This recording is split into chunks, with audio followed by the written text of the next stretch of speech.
Thanks, everyone. I'll pass the virtual microphone to Givi Kokonowski. Givi's originally from the Office of Indian Energy and is on assignment to the Office of Arctic Energy. So he really helps pull this together. Givi's going to moderate additional discussion on the Arctic energy justice with the time we have remaining. And we're going to ask all the panelists to be online and available as much as they're able to consider some of the questions that Givi will bring to everybody. And we'll have a little bit of discussion. Really looking forward to the in-person event where we can have a lot more of this continued hallway dialogue. But this has been fantastic. Thank you, everyone, already. And Givi, I'll pass the mic on to you. All right. Thank you, Matt. The questions are coming in, which is great, and I'm very happy to work through those with everybody. We have a couple that just came in, so please add your questions to the Q&A to the open list. First question is there a lot of knowledge and insight being developed that is applicable to the continental US? How is knowledge from Arctic X being made available to others? And George will address that towards the closing remarks. But for the panelists, can you talk about how your engagement is with the lower 48, the continental US, as to what you discussed here today?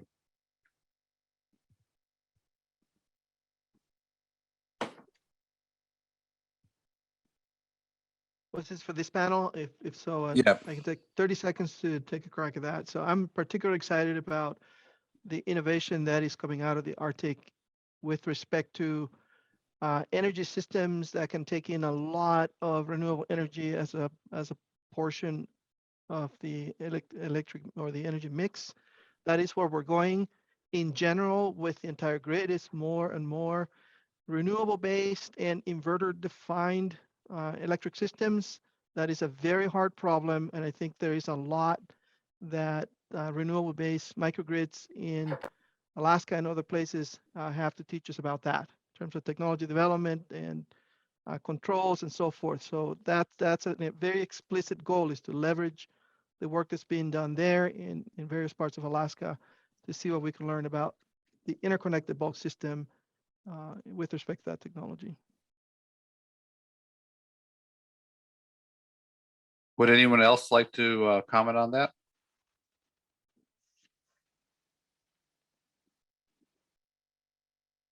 Okay, here we have another question that just came in, talking about availability of data and information and ways that we can close the loop with everybody. And we'll be following up electronically with that as a team. This is being recorded, so we have a good opportunity there. Another question for all the panelists from today is, in your opinion, now that we're into our second wave of Arctic X webinars, are there things that you would like to see the Department of Energy and specifically the Arctic Energy Office focus attention on moving forward with all that we've heard from the kickoff session and today's session? Are there ways, like Isaac mentioned, that you and your organization can better partner with us and vice versa? And let's start off with the panelists from this morning with Cheryl, if she's still on, and then some of the others.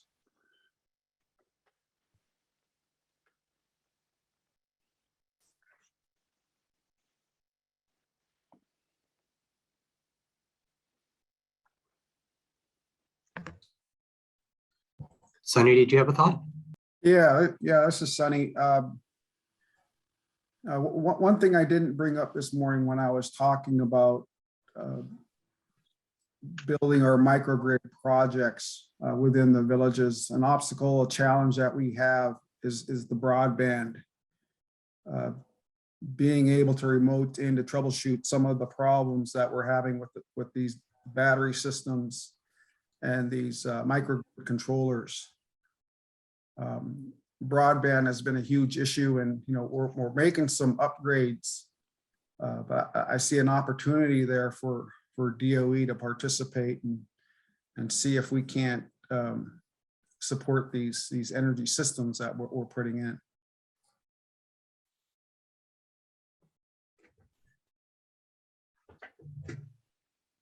Isaac, could you elaborate from your perspective on this a bit? Yeah, I mean, I think that we're already working with NREL and other national labs on some of the projects that we're working on in Alaska, and I think the the incredibly valuable role that folks in the research community or folks at national labs can play is, as we're actually trying to get projects built and doing these kind of roadmaps to 100 and thinking about how do we, get diesel off, in a community and hopefully eventually in a region. Having folks working with the Department of Energy and looking at some just specific technology deep dives, and going deep on, let's model what, heat pumps would look like in an entire community, or let's model what, this kind of multimodal microgrid transportation hub around, Merrill Field and the Fairview community would look like. That kind of partnership where we have folks who, infrastructure funds and private investors are looking for good projects, and they're looking for projects to be scoped and to have some reliability that they'll work, and having the Department of Energy and researchers doing work in those communities also just gives a lot of confidence so that we can start looking at some of these kind of public-private partnerships getting off the ground and actually building real things. So I see, the Department of Energy is huge, and the National Lab System is this, jewel of innovation that the U.S. can be really proud of. But I see a clear role in all of these innovation projects for folks from DOE to work on them. There's just, I think, a really exciting partnership developing here. Thank you. Rod, do you have any parting thoughts for us on federal engagement with the Genetic Wind Group in your experience, of what we could be doing better in the future to leverage what we're hearing in Arctic X? Hobby,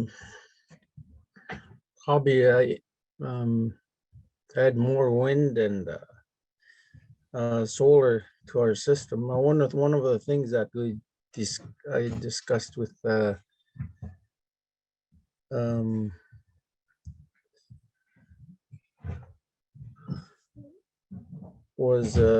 had a discussion was residential solar versus community scale solar. Was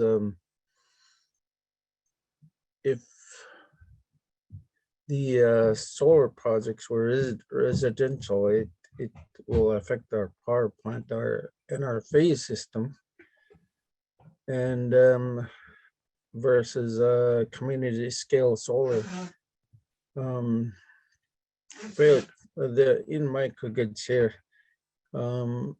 phase balances are real important for generators. So that's something that we're looking to right now, is expanding our renewables to wind, solar renewables. Thank you. We have a closing comment from Cheryl Rosa, and then I'm going to kick it over to George for parting comments for the office and for the initiative. Thanks, Gibby. Sorry, I wasn't on when you first asked. I just wanted to put a word in for the subject of capacity. And Craig asked the first question. He was talking about local capacity as it relates to operations and maintenance. Also with respect to kind of use life of the systems that are put in, capacity at the local level to be able to both repair and maintain systems. There's a lot of crossover with water and sanitation as well. I posted a link in the questions to a workshop that we held jointly with our water and sanitation working group and with our renewable energy working group that looked specifically at capacity and the needs for improving capacity and expanding and capacity exchange at the local level, because I think that DOE and folks that are putting in these systems can learn just as much from local folks as training will go both ways. So I just wanted to put in a plug for that as well. Thank you so much. And thank you to all the panelists, both sessions, for supporting Arctic X. It's a highly valuable dialogue for Alaska and for the Department of Energy.